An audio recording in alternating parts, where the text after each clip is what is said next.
அஞ்சில் ஒட்டாமல் ஆறில் பகுத்தறிஞ்சி ஏழை சார்ந்து வாழுங்கள். அப்போ 7 தான் கடவுள். அப்போ 5 என்ன ஐம்புலங்கள். இதில் பாருங்க என்ன ஒட்டாமல் 6வது பகுத்தறிவு தான் மனசக்தி. இது சகஸ்காரா பாருங்க பிரம்மசக்தி. அப்போ 7 பாருங்க என்ன கடவுள் இங்கே இருக்கிறார். நம்ம எல்லாம் கோயிலில் பாருங்க என்ன எத்தனை படி தாண்டணும்? 7 படி 6 பாருங்க 7 படி தாண்டணுன்னே பிரம்மத்தை அடையலாம். பிராமணர் 3 நூல் போடுற பாருங்க எங்களுக்கு 3 நரம்பு இருக்குது. அப்போ இது மூலம் பாருங்கள் இங்கேருந்து பாருங்கள் மூலாதாரத்திலேருந்து இங்கே வந்த உடனே பாருங்கள் இங்கே பாருங்கள் மனத்தில் மனம் என்ன செய்யும்? அறிவால் இதை கண்டுபிடிச்சிடுவார். மனசக்தி இது பிரம்மசக்தி. அப்போ இதை வச்சு தான் கோயிலை உண்டாக்குனார்கள். இவ்விடத்துக்குள்ளே இருந்து தான் பாருங்கள் இங்கே கடவுளுக்கு பூஜை செய்தார் அவர். இதான் கோயிலில் காட்டுறாங்க. அப்போ 7 படி தாண்டுனா அங்கே தாண்ட சொல்லலை, இங்கே தான் தாண்ட சொன்னவங்க பிரம்மத்தை. அப்போ இங்கே தாண்டினோடனே பாருங்கள் நாங்கள் கடவுள் ஆயிடுவோம். இப்போ நாங்கள் கோயிலில் பூஜைக்குள்ளே அவங்க பாருங்கள் எங்களை தான் கும்பிடுவாங்க. எங்களிலேருந்து அருள் போகும்.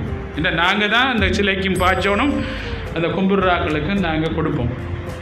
சித்தர்கள் அதனால பாருங்கள் சித்தர்கள் பாருங்கள் என்ன செய்வாங்க? கல்லூரியில் இருக்கும் கல்லையா பார்த்து பாடினார்கள்.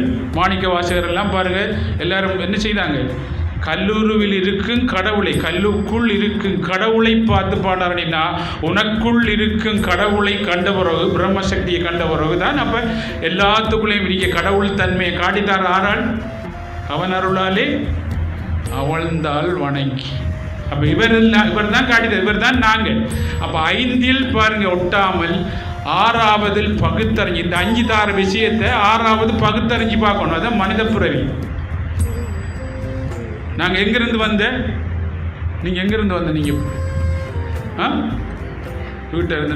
நீங்கள் வீட்டிலேருந்து வரல பாருங்கள். நாங்கள் ஒரு அறிவில் இருந்து 2வது அறிவாகி அப்புறம் 3வது அறிவாகி 4வது அறிவு. ஒரு அறிவில் வரும்போது இருந்த பாருங்கள் என்ன இருக்கக்குள்ள நாங்கள் என்ன செய்யும்?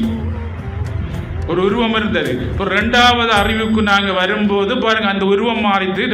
3க்கு வரக்குள்ள 3வது உருவம் மாறுது. 3வதுல 2வது உருவம் மாறி 3வதுல ஒரு உருவம் வருது. 4வது வரக்குள்ள 4வதுல ஒரு உருவம் மாறுது, அறிவும் கூடுது. 5வது வரக்குள்ள பாருங்கள் 5வதுல உருவம் மாறுது, அறிவும் கூடுது. 6வது வரக்குள்ள மனித பிறவி வருது. அப்போ 6வது மனிதன் தான் கடவுளை அடையலாம். மனிதன் மனமே மனிதன் கடவுளை அடையலாம். மனிதன் கடவுளாகலாம். யோசிச்சு பாருங்க.